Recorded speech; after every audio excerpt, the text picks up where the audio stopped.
gerddau henwr yn araf I lawr hyd heol y cwm.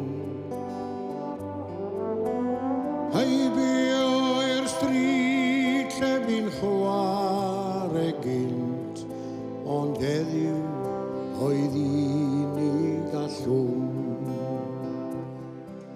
Roedd creithiau'r glo ar ei dalcen, a llyrn o'r pwll ar ei law.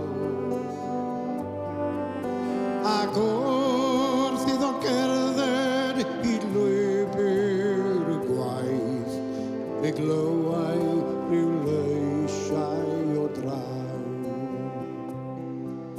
Fe glywai leisiau y glowyr wrth weithio yn hollwch y ffas.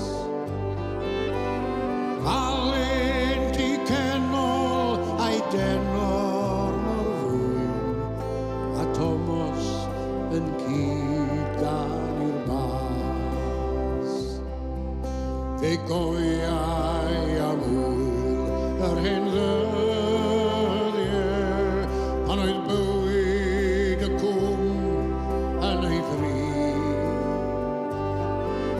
Fe gofiau y capel a'r llyfrgell yn llawn, lle heddiw oes ondau neu dri.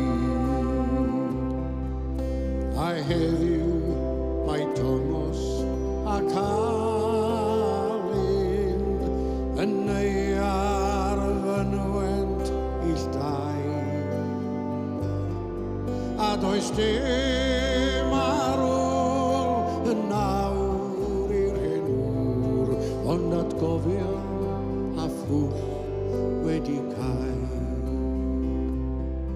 Nad oes dim ar ôl yn nawr i'r henwr,